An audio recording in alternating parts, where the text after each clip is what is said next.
这手链是小玉所有，我已检查过她的掌心，虽然刻意掩饰，但还能看出有握拿刀剑的薄茧。对了，我对庸国的习俗不甚了解，有没有什么组织是在杀人之后取其小指的？取其小指？近来的几起案子中，被害人都被斩去了小指。只有飞廉卫才有取人小指复命的惯例。难道这一连串的事情跟飞廉卫有关？可有想到？不，属下从未听过此事。派人盯着华月楼，看能不能查到什么蛛丝马迹。是。看来，我们已经越来越接近要刺杀我的人。穆北烟，给我站住！哎呀！袁捕快，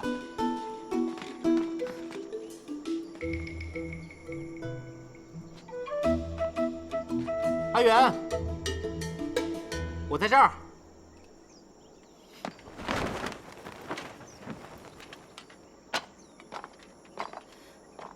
你别想跑！你会武功啊？小贺王爷怕是酒喝多了上头了吧？不会武功怎么做捕快？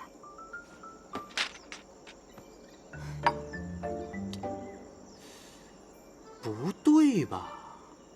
所以我就说我不是你说的什么袁清礼。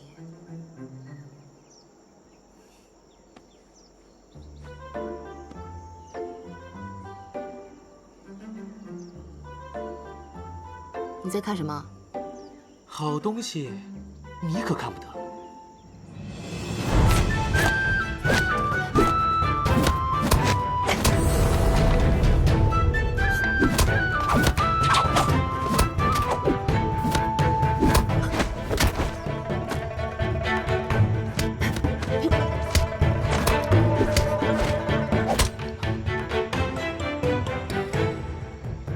就是妖精打架的荷包，原来你这么喜欢啊！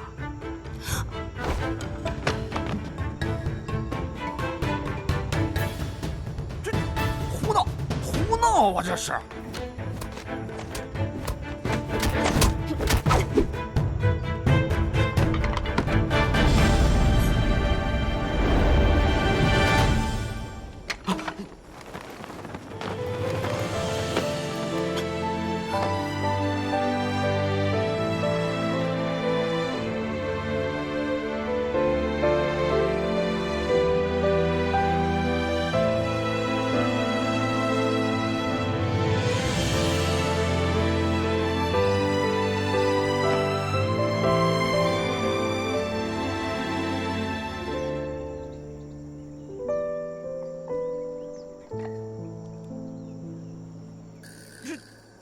有辱斯文，有辱斯文呐！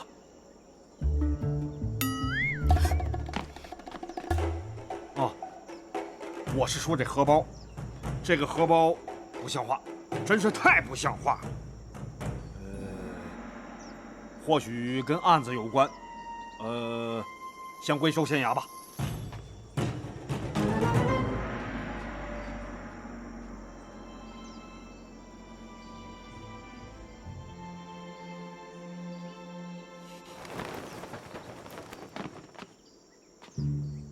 不是要盯着我吗？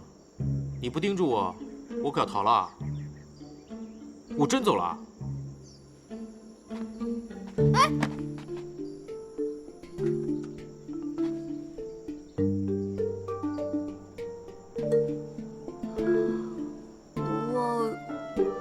我还没有喂猫，我去喂猫。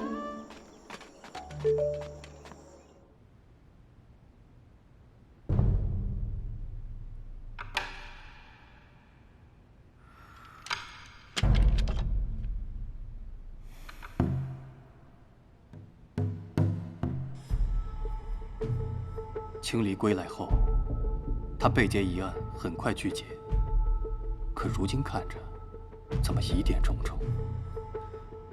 这回来的到底是不是清离？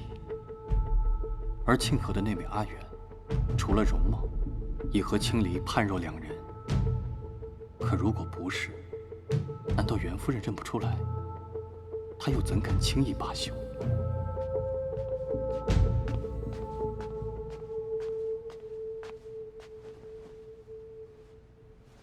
赵大人，长驸马举荐的员外郎已经到了，正在外面候着。知道了。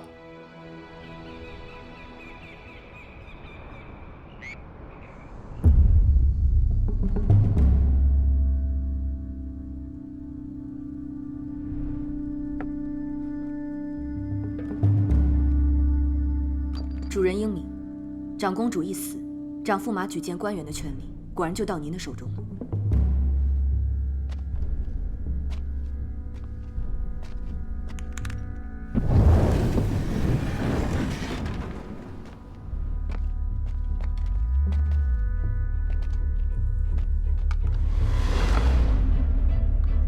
长公主那老家伙，倒比我预料的聪明些，猜到了我想做什么，竟敢去信告诉贺王。也不知小玉拿到那信后藏在哪里，一定要找出来。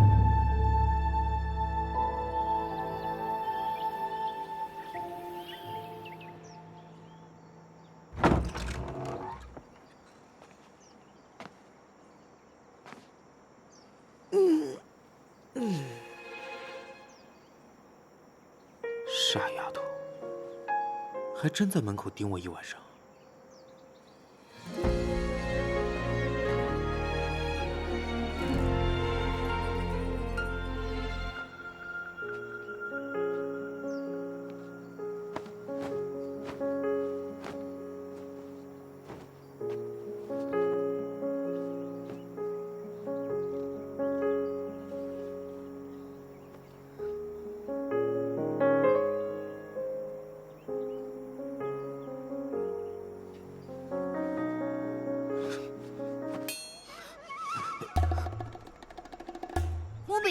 又想干什么？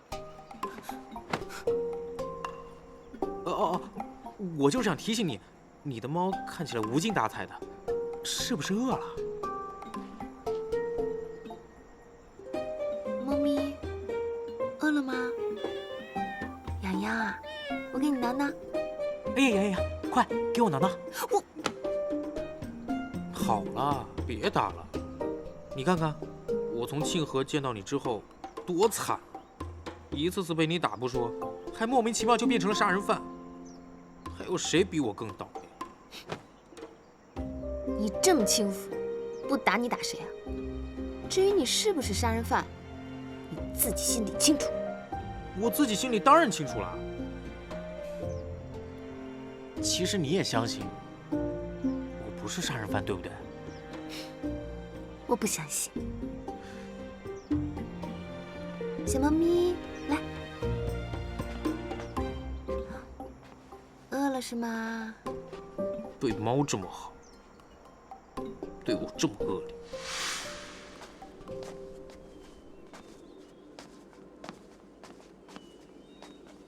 我正好买了鱼。阿元的猫怎敢劳烦景县尉来喂养？这猫太有份的。我说过的，你喜欢我养我就养，你不喜欢我养我就不养。你让我养着，我才养着了呀。我说过让你养吗？你没反对，不就默认了？难道你不想帮阿元养猫？那我帮你养，好吧？才不稀罕你来养。来，吃鱼。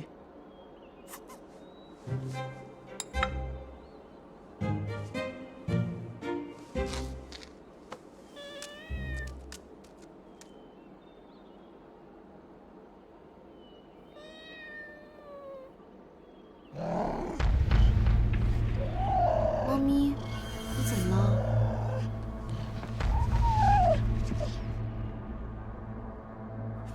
怎么回事？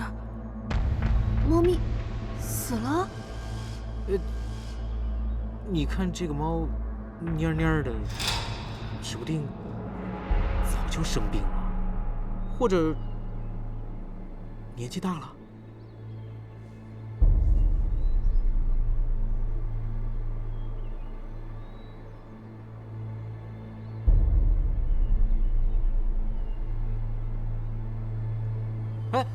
我可没下毒啊！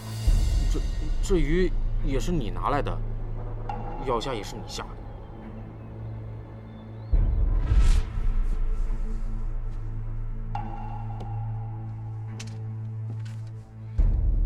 血吗？也不太像，又腥又臭的。我明白了。景县尉，你明白什么了？阿元，我真的没有下毒。案子的关键在猫身上，跟我来。哎，冰藏，保护好小河王爷。是。哎，小河王爷。那日你闻过门栓上污秽的气味，是否与这气味相似？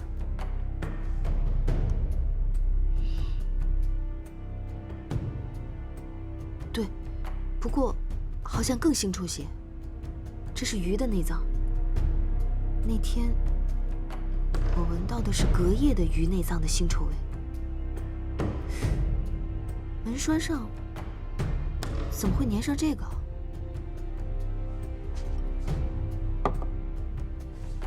以我推测，穆北烟和小玉当日所食的饭菜中，被人下了药。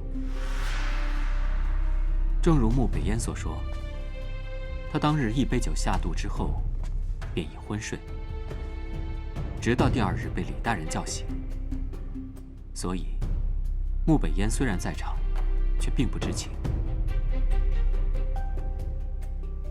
可既然穆北烟不是凶手的话，那么真凶是用什么方式进入厢房的？杀人以后又是怎么离开的？当晚，穆北烟去找小玉，两人一起用了被人动过手脚的饭菜。穆北烟去之前便已大醉，当即昏睡。小玉所事不多，虽有意识，但四肢无力。当他意识到被人设计想要逃走时，凶手已经进屋。你想干什么？是他派你来的，我求你了，你看在我有孕在身的份上，放过我吧，小贺王爷，小贺王爷！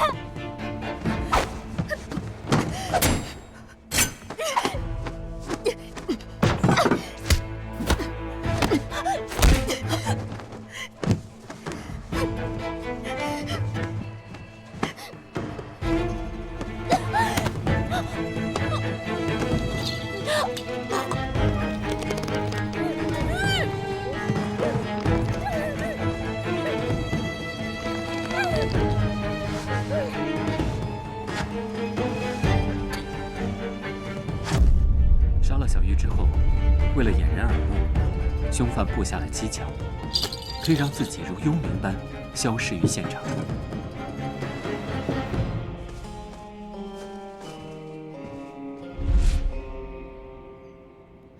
是怎样的技巧？凶手恐怕早就知道小玉的房间里有猫。杀人后，他取出事先准备好的鱼肠，系在门栓上。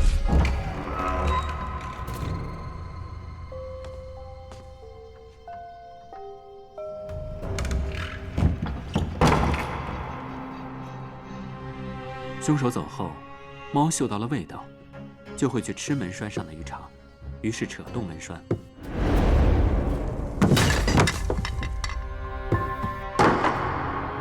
可是，凶手怎么确保一只猫按照自己的所想行事呢？你还记不记得，老鸨灵姑曾经说过，那猫是某人赠予小玉的，所以那只猫很可能被训练过。对，猫被训练过，会去食用鱼肠，顺势关上房门，造成房间密闭的假象。凶手心思缜密，怕猫的这一习性日后会露出马脚。离开前，不仅带走了下过药的某样菜，还给猫下了慢性毒药，让猫在数日之后毒发而死。如果不是你把猫带回来，谁会留意小玉养的猫在几日后的死活？这个也是。不止猫被训练过，小玉也被训练过。他是杀手。小玉，小玉不是花月楼的头牌吗？你仔细想一想，小玉跟杀纸哥的黑衣人身形是不是一模一样？还有，你别忘了这个。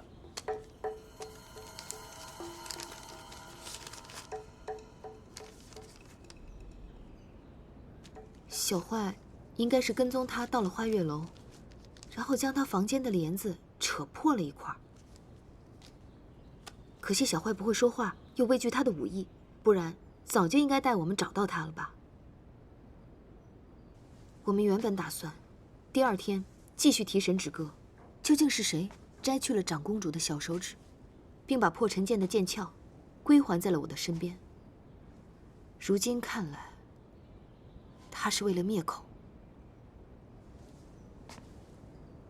那晚明心发现有人进入精舍，那人应该也是小玉。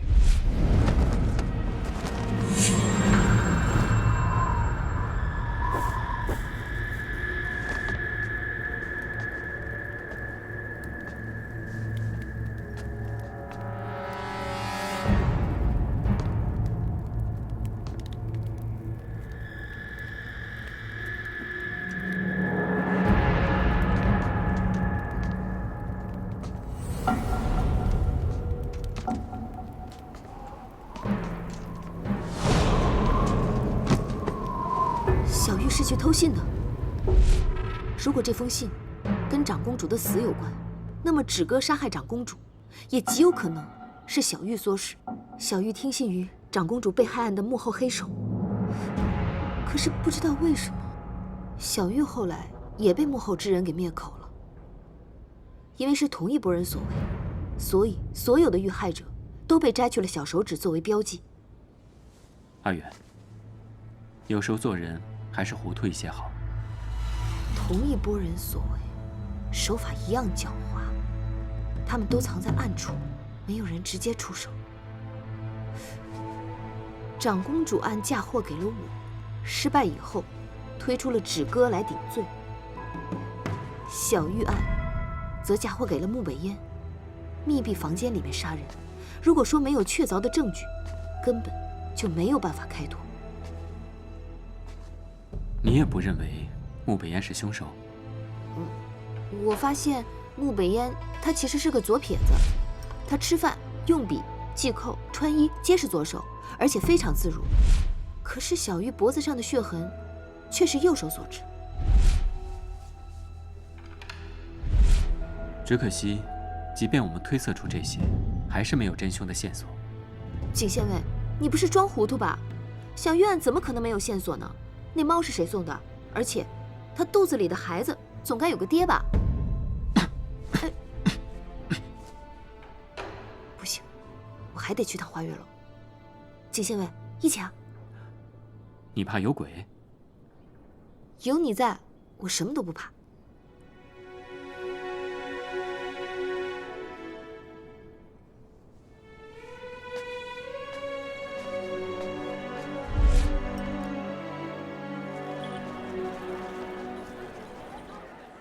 我听小玉说了，她是宿州人，今年春天被人卖进来的。被谁卖进来的？啊，是她舅舅。可有派人查过他的出身？嗨，有什么好查的？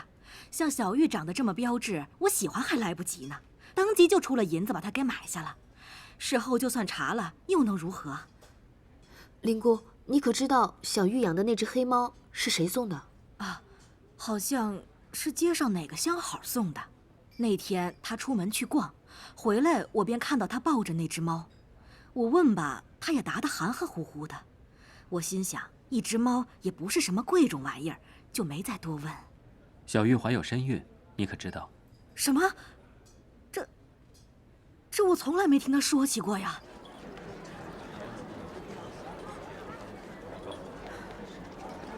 林姑那里好像也给不出什么有用的消息。走吧，先去吃饭，再顺便打听打听小玉的事。嗯。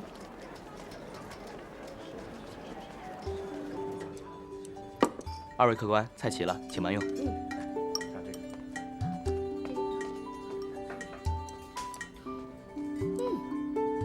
老板江姑娘做饭还真是好吃，难怪那么多人喜欢来他们家的14吃饭。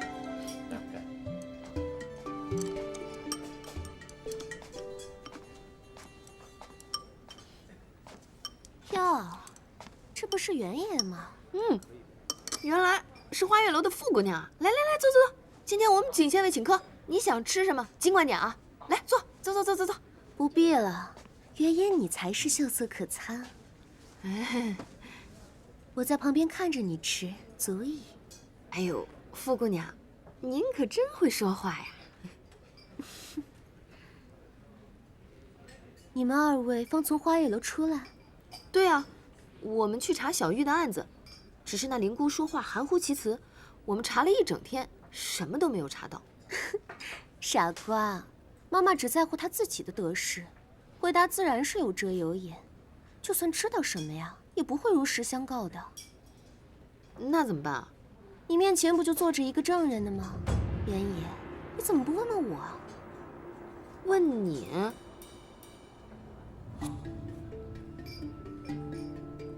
你知道什么？我知道的可多了。实不相瞒，我知道杀害小玉的真凶是谁。凶手是谁啊？这花月楼众所周知，我与小玉不睦已久。寻常我们2个人要是在一处见到，不是他开口呛我，就是我出言损他。说是仇人见面也不足为过，可是唯独那一日，我自小无父无母，自懂事来，便听命于舅父的安排，从未说过半个不字。后来更是被贱卖于此，处处仰人鼻息。就宛若这盘中的棋子，真是身不由己。这日子过得太苦，我不免伤心。只是想着，若有一日，我也能有自己的孩子，定不叫他过得像我这般辛苦。无论如何，定要给他一个寻常人家的安稳日子。孩子？对了，姐姐，我这前几日新得一金花胭脂，用匀面可使容色娇艳。之前全当是小玉不懂事，还望姐姐笑纳。今后便莫再与妹妹计较了。你会如此好心？姐姐便信我一回。青青密山，迷迷人烟，呐喊无依，玉里无间。愿终有一日，你我都能事遂所愿。你的意思是，那日小玉所说的一番话，其实是意有所指？原野，你有所不知，小玉在外面有个相好的情人，姓陈，住在下梁村。他们呀，隔3差5就会私会一番。这凶手就是那日小玉突然跟我说什么孩子呀、安稳呀，如今想起来，定是怀着那姓陈的种，想要与他远走高飞。可是，仅凭这些，就能断定是他杀了小玉吗？哎呦，原野，如果有姑娘想要跟你走，也要问问你愿不愿意，是不是？你的意思是？依我推测，那姓陈的听到小玉怀了孩子，定当是百般抵赖不肯承认，将小玉视作弃女。2人纠缠之下，那人心一横，就把小玉给杀了。所以啊，凶手一定就是那个小玉见不得人的姘头。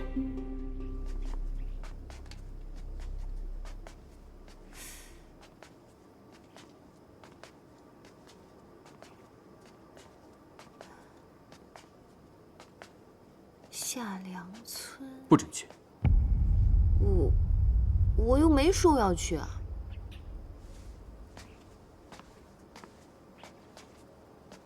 傅曼青提到小玉的情人在下梁村，以你的性情，肯定又要寻过去。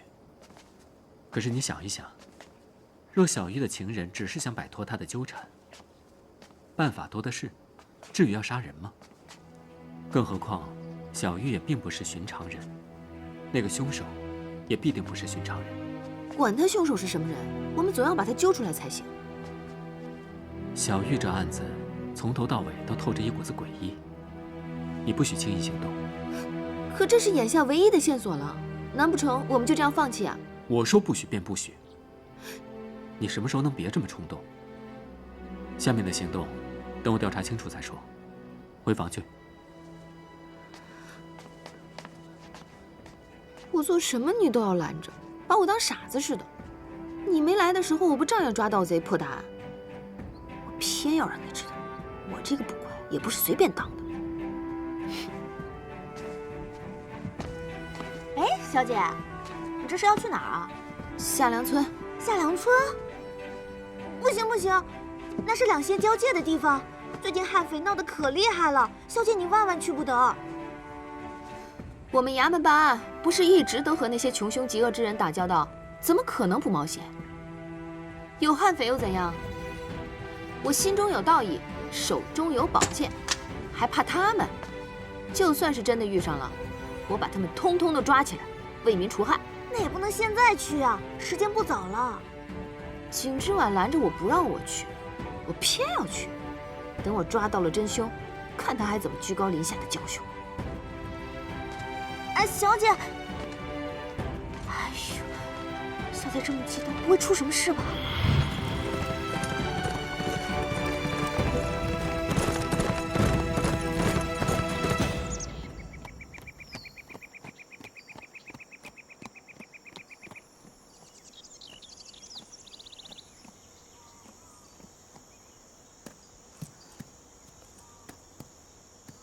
这条不是去夏凉村的路，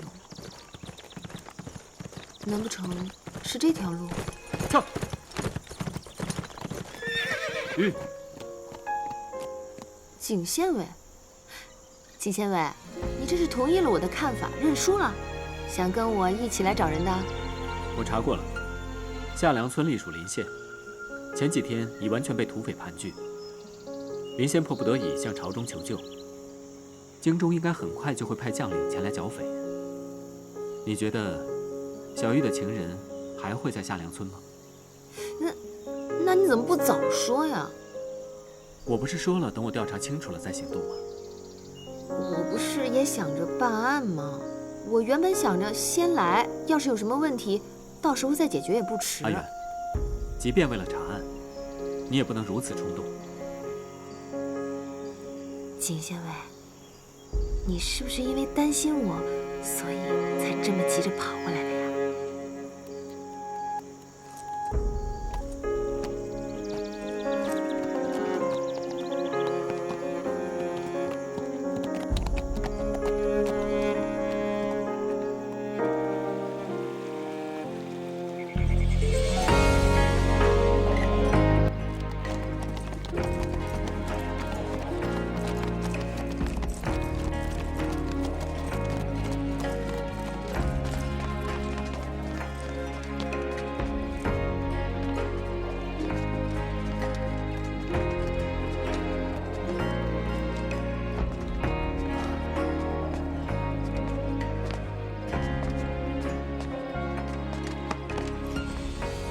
景县尉，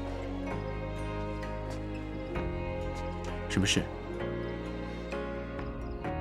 今日之事，还请不要让旁人知晓。早些休息吧。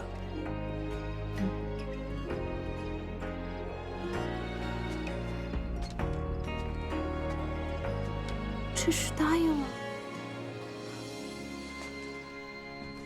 你是说？长公主、芷歌和花月楼的小玉都被人摘走了小旨。是，取人小旨向皇上复命，原是我们飞廉卫的惯例，所以属下猜着，莫非此事跟皇上有关？阿慈是什么身份？你我心知肚明。若小玉是皇上的人，又怎会行刺阿慈？或许小玉刺杀端侯是他人授意，并非皇上的意思。若是如此，小玉背叛皇上，被秘密诛杀也是意料中事。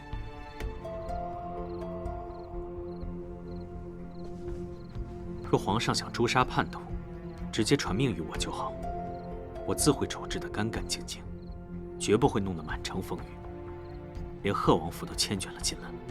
也是，上回公子奉旨，暗自诛杀企图叛国的轻车都尉程之润，都未曾惊动江北大营的人，连贺王爷都未曾起疑。飞廉尉前来复命。叛国之人，死不足惜。左妍希，你办得不错，飞廉尉果然没有辜负圣王。何况小玉的明面身份，不过是个小小的青楼女子。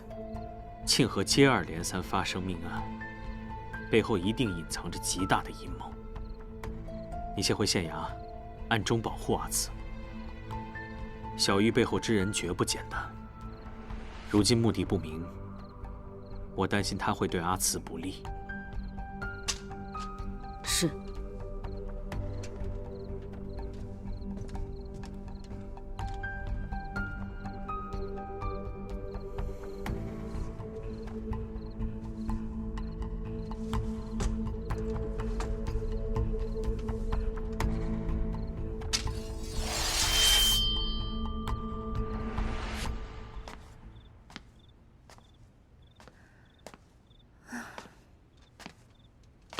好不容易查到夏良村，连那边出了状况我都不知晓，这下线索又断了。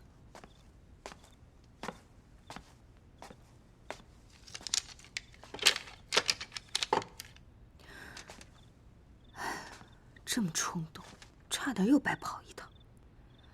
幸亏今天景县尉及时通知了我，一定还有别的线索。一定有。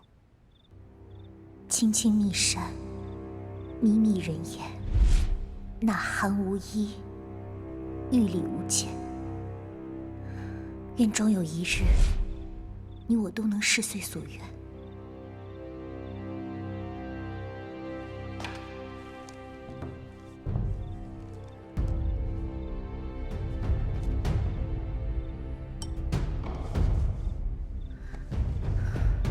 青密山，靡靡人烟，呐喊无依，玉里无间。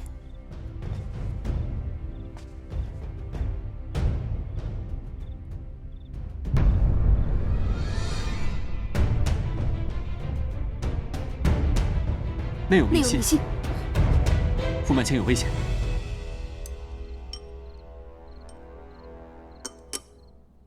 这时候阿元一定饿了，送夜宵过去正合适。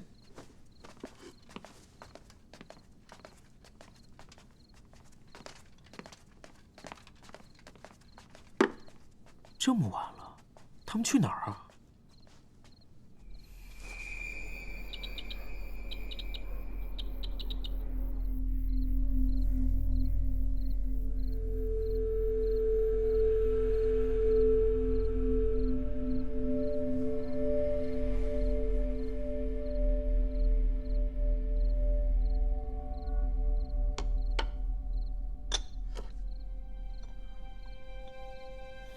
小玉送我的胭脂还在，我却与他阴阳两隔，真是世事难料。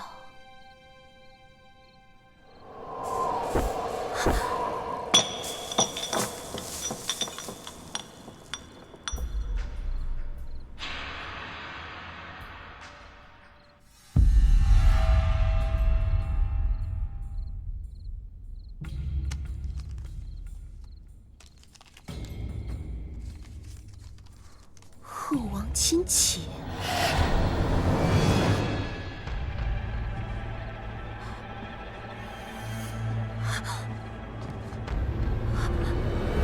是你！我说二位官爷，不是已经查过了吗？我们曼青啊，今天身体不大舒服，这会儿已经睡下了啊。他是个老实人，竹筒倒豆子般的，把该讲的不该讲的也都讲了。二位还有什么可问的？你家竹筒像美人蛇似的，有点弯，一次性倒不干净，只能多来几次。那老身只能带您前去了。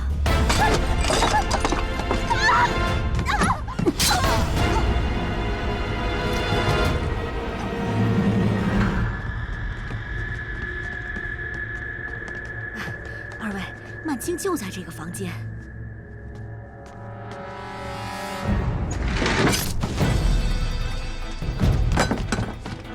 想跑没那么容易。等等，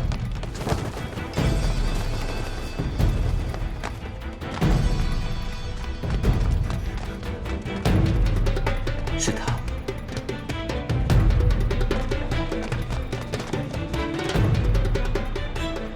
出了什么事？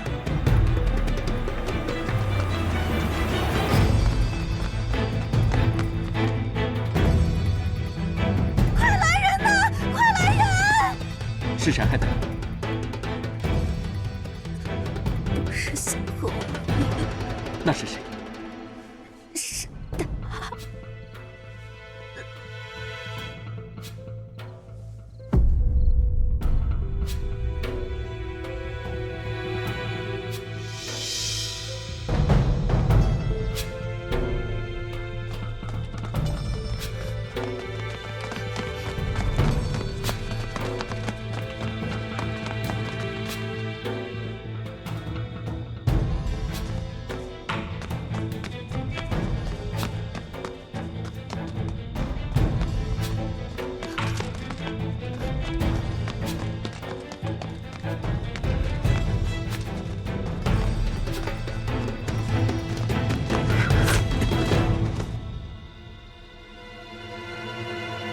左一星，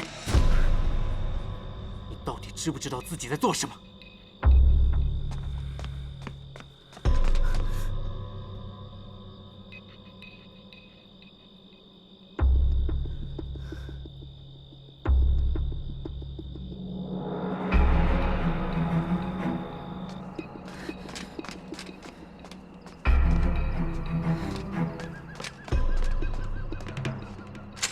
主人，你来了。事情已经办妥，还请主人放心。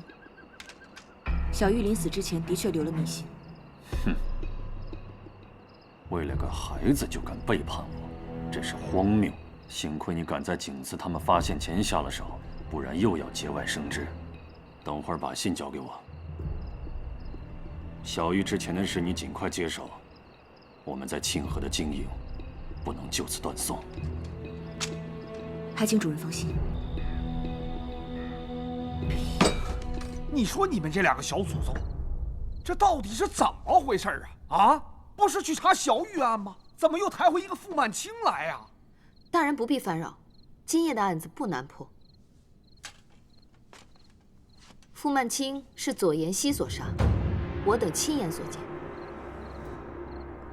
袁捕快，我没有杀傅曼青。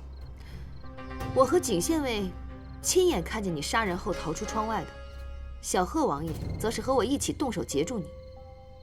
铁证如山，你还说你没有杀人，谁会信你？我信他。你们，妍希，到底怎么回事？北燕被陷害，义父不放心，我想查明真相，替义父分忧，便暗自前往花月楼调查。不料我赶到的时候，已经晚了。你是说杀害傅曼青的人，其实另有其人，你不过是恰巧路过而已。如今说书人都编不出如此漏洞百出的桥段了。你爱信不信？我赶到时，傅曼青已被利刃刺中要害。我发现柄上还温热着，想必是凶手留下的体温。这说明凶手并没有逃远，我便放下匕首，追出窗外。不料却被你们当成了凶手。好啊，你说你在追击凶手，那你倒是说说，你追击的凶手在哪儿了？